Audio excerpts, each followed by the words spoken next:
This right here is the Huawei MateXT. I spent over $5,000 to get one. It's the world's first triple folding phone. The thing is kind of mind-blowing. But as I've started to dig deeper, I've realized there is also something sinister going on with it. So this is how the thing comes presented. iPhone box for size reference. Lol. There's no doubt about it. This is absolutely incredible. So, right on top, here are the Huawei FreeBuds 5. I gave these things a 7 out of 10 when I tested all the banned Huawei products.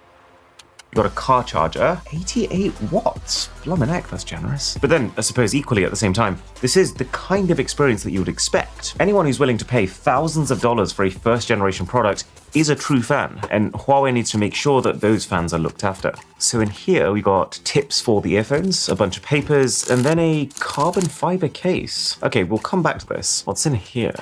Oh, what? So you got the mains charger, which is only 66 watts. How do you have a mains charger with less power than the car charger? And then not one, but two cables, a USB-C to USB-C, and then a USB-C to USB-A.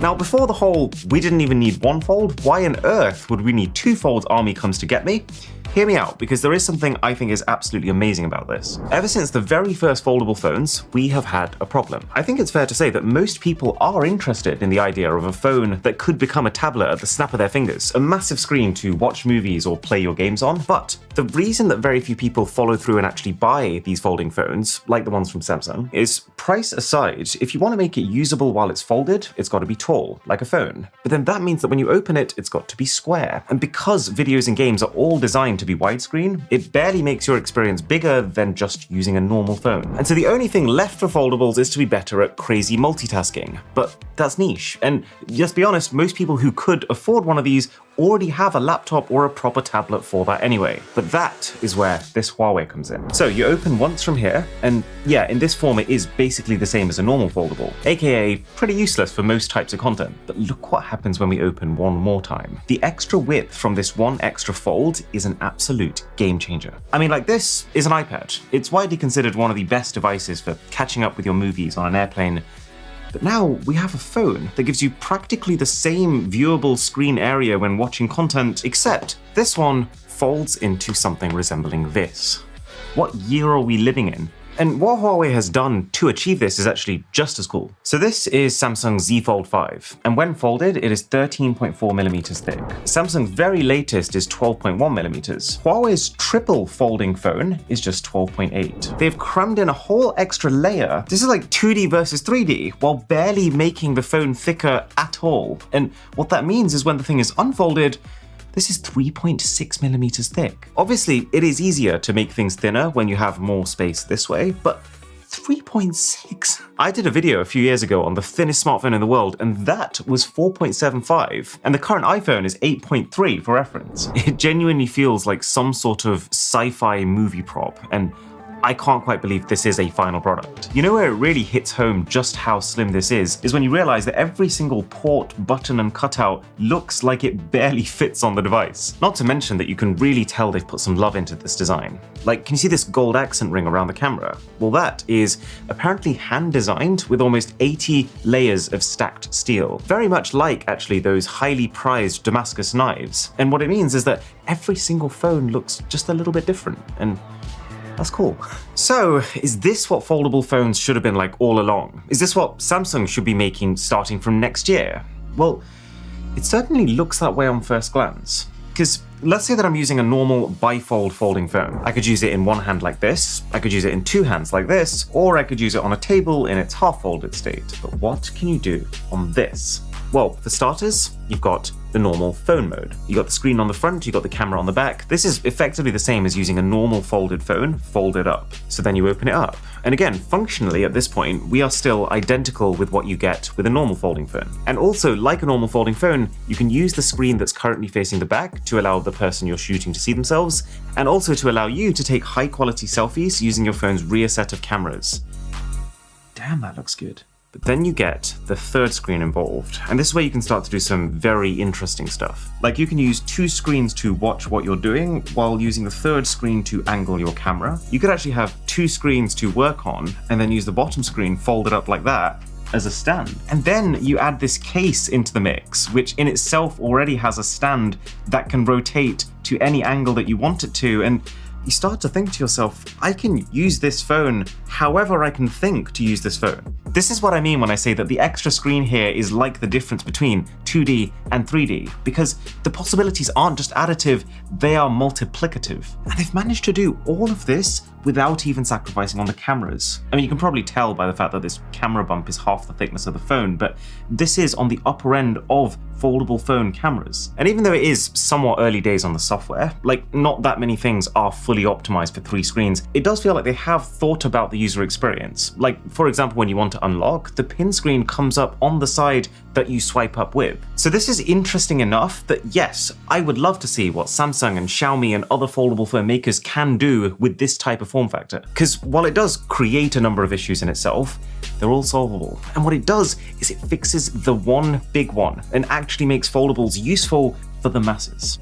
Now, that is not to say that Huawei gets a free pass, because while the trifold design could work, this specific attempt at one does not. I mean, the smaller issues are already something. There's the fact that, yes, there is absolutely a honeymoon phase with this, where you wake up every day with a spring in your step, you turn over to your phone, you open it, and you marvel at how on earth Huawei fit this much device into 3.6 millimeters of thickness when unfolded.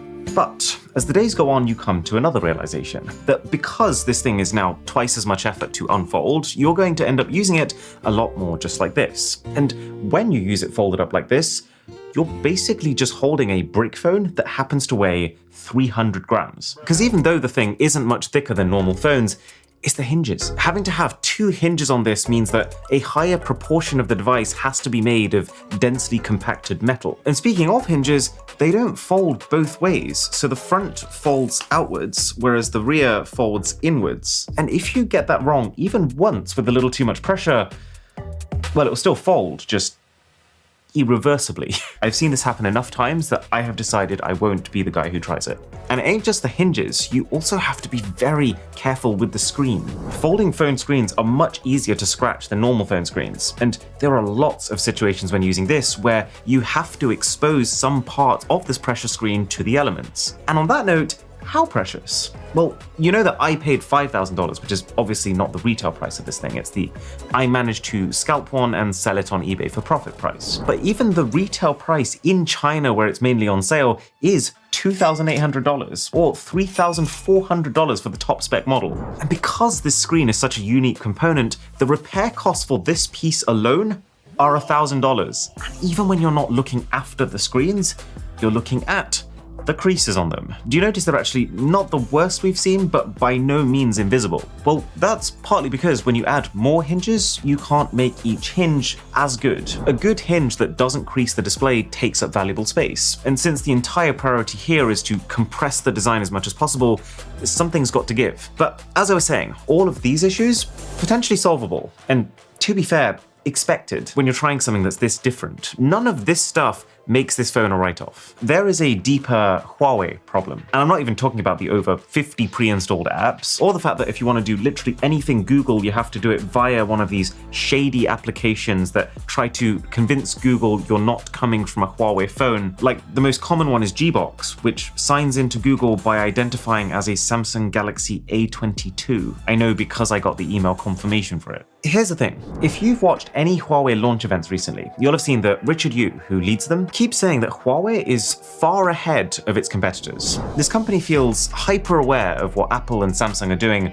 and wants to make it very publicly clear to Chinese citizens that those companies are slacking in comparison. And you might look at something like this and say, you know what? Actually, yeah, I don't see Samsung's trifold phone, even if they have already used the letter Z for a phone that looks nothing like a Z. Huawei is ahead. But I think the reason they're doing this is because this is all they can do. See, the Huawei US ban in 2019 completely crippled this company. Cutting off access to their suppliers from all around the world basically means that in some ways Huawei's tech has frozen in time. Like, look at this. The chip that powered Huawei's P10, this is their 2017 flagship phone, is based off a 16nm fabrication process. The lower that number, the better, because it basically means the chip is more efficient. So let's look at next year, the P20 Pro.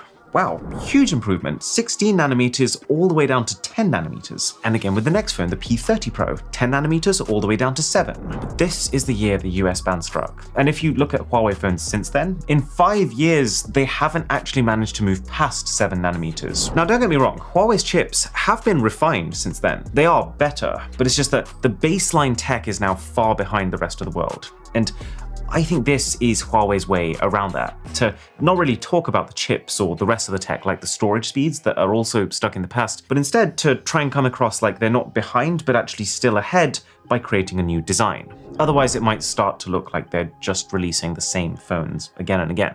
And clearly it's working. I mean, this thing has racked up over 7 million pre-orders in China alone. That's like Samsung flagship phone levels of performance. And it has people running around inside Apple stores doing this. Whatever this is. But here's what this dated China-focused tech actually means. So let's try opening up Call of Duty Warzone. Okay. Yeah, that's actually completely dead on the loading screen. Okay, let's try a different game. So this one boots up, but it's pretty clear that this isn't designed for running top-tier modern applications well on a screen like this. And that's not even talking about the battery, which is actually quite good for a phone at 5,600 milliamp hours, but bad for a tablet. It's like half of the capacity that you would expect. So even though you have to give credit to Huawei for releasing this, not even as a slightly janky concept phone, but a genuinely usable consumer grade product, I still wouldn't actually recommend anyone ditch their normal bar phone. It's still got that slightly stuck in the middle of two things and does neither particularly well syndrome, which is probably why the initial frenzy of everyone buying the things up to resell them at twice the price is starting to cool down rather quickly now. Let's be honest though, the main reason people are buying this phone is to flex on people.